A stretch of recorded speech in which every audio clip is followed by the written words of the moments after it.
Hey y'all, it's Leah. I am back with another video in our series Tabs, Dangles, Edges, and Flips Oh My, where we are doing kind of a companion piece to the ideas book. And this one is just going to be on things that can go on the edges, whether it be the side, the top, maybe even hanging out the bottom of our journal. So it's just a fun little place to collect all of our different ideas. I did get this idea from Natasha at Treasure Books. She has a whole journal that she built that is just decorative edges. And so I thought, oh, while I'm doing my ideas book, I want to make kind of a companion piece to go with that.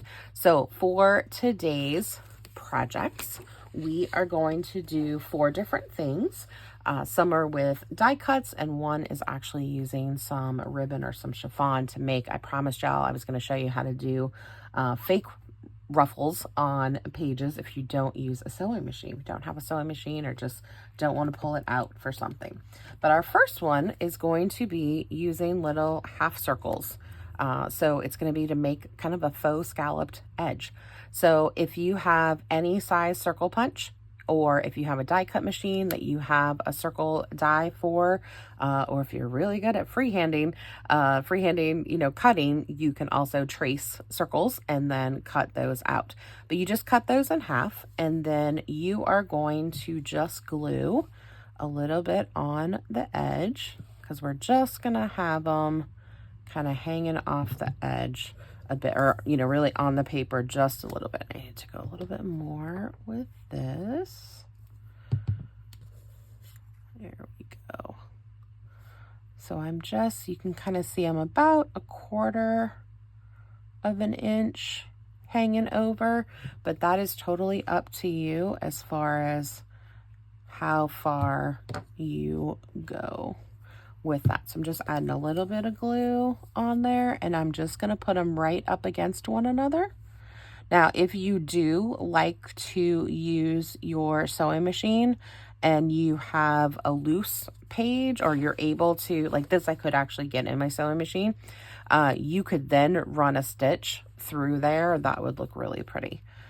With that, you can also do faux stitching. So if you have, it would be really difficult to see on this paper, but if I used this side, that would work, where you just take a black pen or whatever color thread you want to have, and then just do your little dots, little lines, leaving a little space in between to make it look like real stitching. And you just want to make sure, like I can see I'm getting a little off track there. So a ruler might be handy on this one. Okay, so those are our scallops. You may be wondering why a lot of my things that I'm doing, I am only doing kind of half of the page or 3/4 of the page. When I was originally planning my first few videos for this, I was going to use strips because I was going to put it in my ideas book that I've been making. And then I realized, no, that's going to get way too bulky. And so that's when I switched to doing this.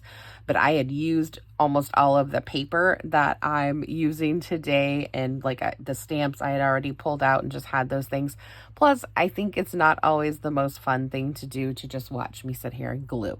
But I will probably go back at some point and maybe fill up the whole page, and for future videos, I will kind of do the whole page and try to get that, or at least have the things ready that I can finish up the pages. But when you're using double-sided cardstock, it does make a really nice edge on both sides.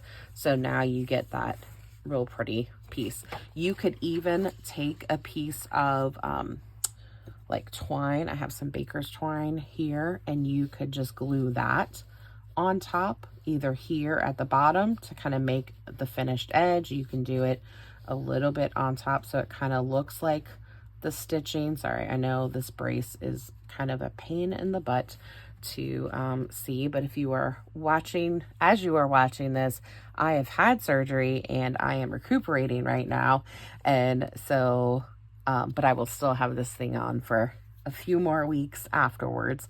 So we'll see. Hopefully I will be able to get back into crafting while I will have a different, supposed to be a softer brace that I can still move around with. So hopefully that will be a little bit easier. Anyway, so the next one is our faux ruffle, our faux sewing machine ruffles. So for this one, I am just taking some chiffon ribbon. You can use, I've done it with lace. I've done this with paper. It really doesn't matter. You just want something that's pliable. Sometimes using cardstock can be difficult because it is kind of hard to fold. It's fine if you're going to do it on the sewing machine, but to get it to stick with just using the tape that I'm going to use can be a little more difficult. So I just get some, this is just, you know, double-sided tape. And so I'm going to run a whole strand of it down the edge of my paper. And I'm not going right to the edge because, wow, and I measured that almost perfectly. If I would have started it right at the top, it would have been perfect. Look at me. And then I'm going to peel that off and then just flip that little bit over. Okay. And what I like to do is I take the edge, and because I don't want to see that edge, I fold it over just a little bit, and then I place that at the top where my glue is. And then you're just sort of pushing, you're kind of bunching. I'm trying to think of the best way to describe this. You just sort of like push it up, kind of fold it in. It doesn't have to be perfect. It's not going to look exactly, you know, like your stitched, although your stitched ones never look perfect either when you do those because, you know, sewing machines like to do their thing and paper likes to do its thing. And so the more you kind of futz with it, you can get it to look as straight or as random as you like. And I tend to be a little more on the random side. The one thing that I try to avoid is having like big swaths of just, you know, like I don't want to do that and just have that big gap there. So I do try to get it to kind of just push in. But you can kind of see how I went from like really straight to sort of a little sideways, and yeah. So you just kind of play with it, just mess around with it and see. The good thing about the tape is you can just keep moving it around and getting it to where you want it to go. And I'm just kind of pushing it. I have found that I usually pull off when I'm figuring out my ribbon, like how much I need. It's usually about twice the length of the page. And I think this one I was a little bit short, of course. So I can always come back and just kind of stretch out my bunches a little, my pieces a little bit more. I was really tight up at the top.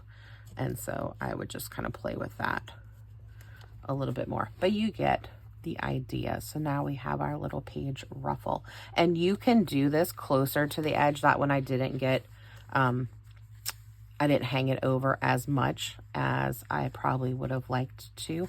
I think I started off really well, and then again, I started moving in a little bit. Part of it is I'm used to doing it with two hands, and I can't do that right now. So I will probably come back and do this, but you don't need to watch me do all that.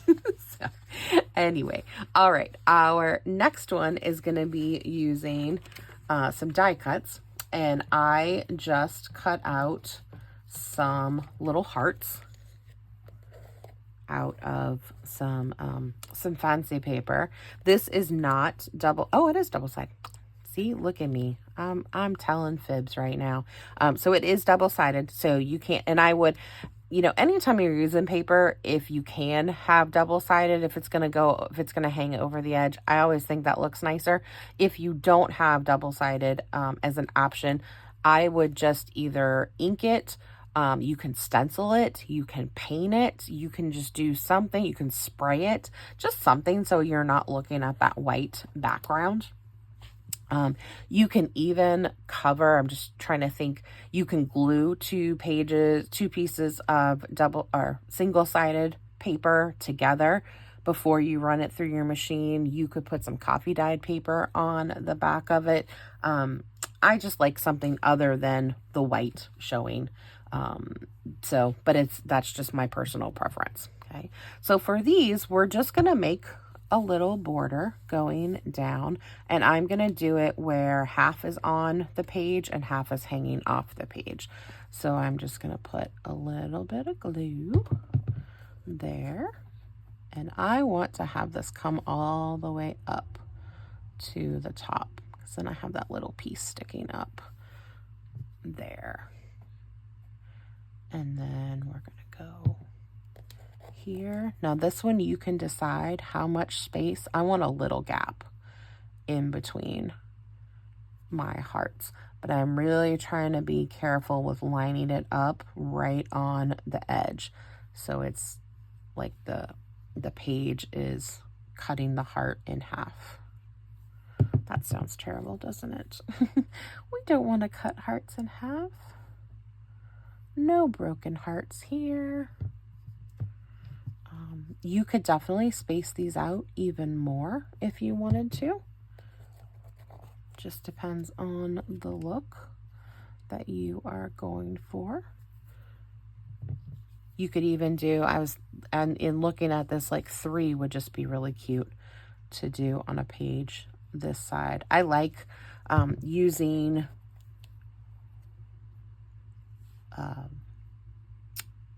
odd numbers. Oh my gosh, words, really.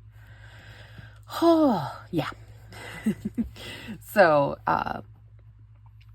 you could use, I like using just odd numbers of things. It's a design thing that I remember learning early on in school, or especially watching like Trading Spaces. If any of y'all remember that show, I was addicted to it. Me and my besties used to watch it all the time.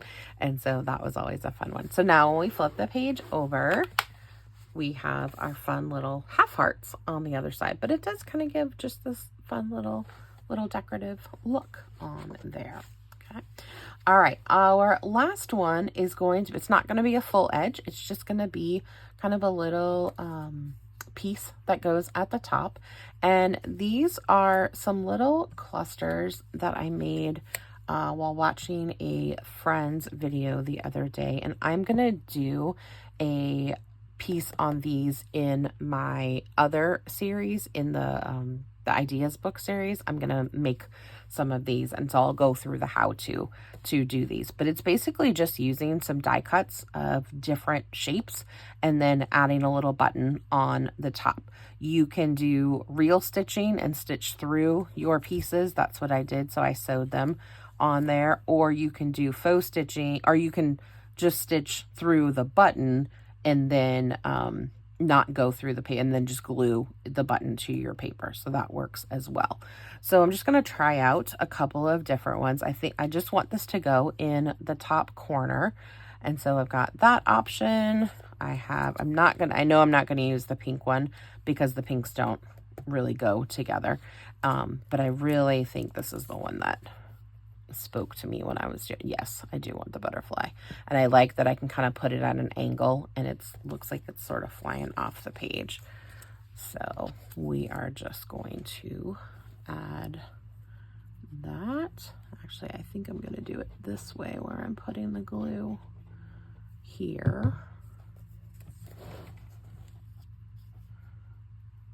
There we go. Hopefully that will stay. Yeah, I think that is going to stay with that glue. And then we look at it from that side and we can see that it's a butterfly there. I like that. Okay, so check out my video in the ideas book on Saturday because that is where I'm going to be making these. Okay, all right, thanks for watching. I hope y'all are making these. Let me know if you are trying out some of these techniques or if you're making your own edge journal. Okay, and I'll see y'all next time. Bye.